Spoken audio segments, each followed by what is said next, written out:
Student, তোমরা যারা ক্যালকাটা ইউনিভার্সিটির আন্ডারে সেমিস্টার 4 এর ছাত্রছাত্রী আছো, এখন তোমাদের এলসিসি 2 বাংলা সাবজেক্টের ক্লাস আছে। আজকের ক্লাসে তোমাদের একটি গুরুত্বপূর্ণ 10 নম্বরের প্রশ্নের উত্তর নিয়ে আলোচনা করব। প্রশ্নটা হচ্ছে, তদ্ভব শব্দকে কয়টি শ্রেণীতে ভাগ করা যায় ও কি কি? এই প্রশ্নটা তোমাদের জন্য খুবই গুরুত্বপূর্ণ। অ্যান্সারটা তোমরা দেখে নাও। আরেকটা বিষয় তোমাদের এখানে বলার আছে, তোমাদের জন্য স্টাডি মেটেরিয়াল তৈরি করা হয়েছে। তোমরা কেউ যদি স্টাডি মেটেরিয়াল পারচেস করতে চাও, স্ক্রিনে যে নম্বর দেখতে পাচ্ছ এই নম্বরে যোগাযোগ করে স্টাডি মেটেরিয়াল পারচেস করতে। এবারে তোমরা প্রশ্নের উত্তরটা দেখে নাও। প্রশ্নটা আছে, তদ্ভব শব্দকে কয়টি শ্রেণীতে ভাগ করা যায় ও কি কি? অ্যান্সারটা দেখবে, যে সকল শব্দ প্রাচীন ভারতীয় আর্য ভাষা থেকে পালি, প্রকৃত, অপভ্রংশ, অবহট্ট স্তর অতিক্রম করে সম্পূর্ণ পরিবর্তিত দেহে বাংলা ভাষায় প্রবেশ করেছে সেগুলিকে তদ্ভব শব্দ বলে।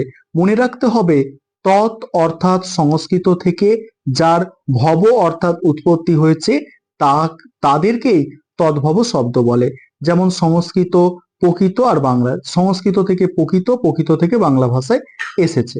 যেমন দেখো, উদাহরণ দেওয়া আছে, সংস্কৃত ভাষা হচ্ছে মৃত্তিকা, মৃত্তিকা থেকে মট্টিআ, আর মট্টিআ থেকে মাটি। যেমন দেখো, উদ্ধার, উধার, ধার। তারপরে চন্দ, চান্দ, চাঁদ ইত্যাদি। তারপরে কি বলা হচ্ছে দেখো, তদ্ভব শব্দকে প্রকৃতজাত শব্দও বলা হয়। প্রকৃতপক্ষে প্রকৃত শব্দগুলি হলো তদ্ভব।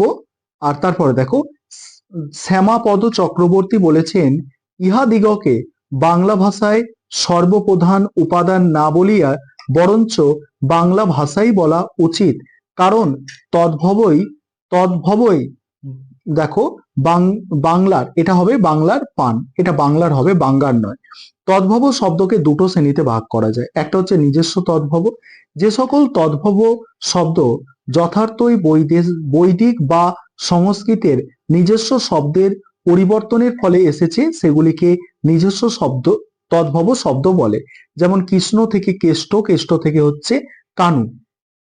তারপরে দেখো, পরে কি বলা হচ্ছে দেখো, সংস্কৃতঋণ তদ্ভব। কৃতঋণ তদ্ভব, যে সকল শব্দ ইন্দো ইউরোপীয় বা অন্য কোনো বংশের ভাষা থেকে সংস্কৃতে এসে পরে প্রাকৃতির মাধ্যমে বিবর্তিত হয়ে বাংলায় এসেছে, সেই সব শব্দকে কৃতঋণ তদ্ভব শব্দ বলে। যেমন তামিল হচ্ছে পৈল্যে, সংস্কৃত হচ্ছে পিল্লক, প্রাকৃত হচ্ছে পিল্লিয়া, আর বাংলা হচ্ছে পিলে।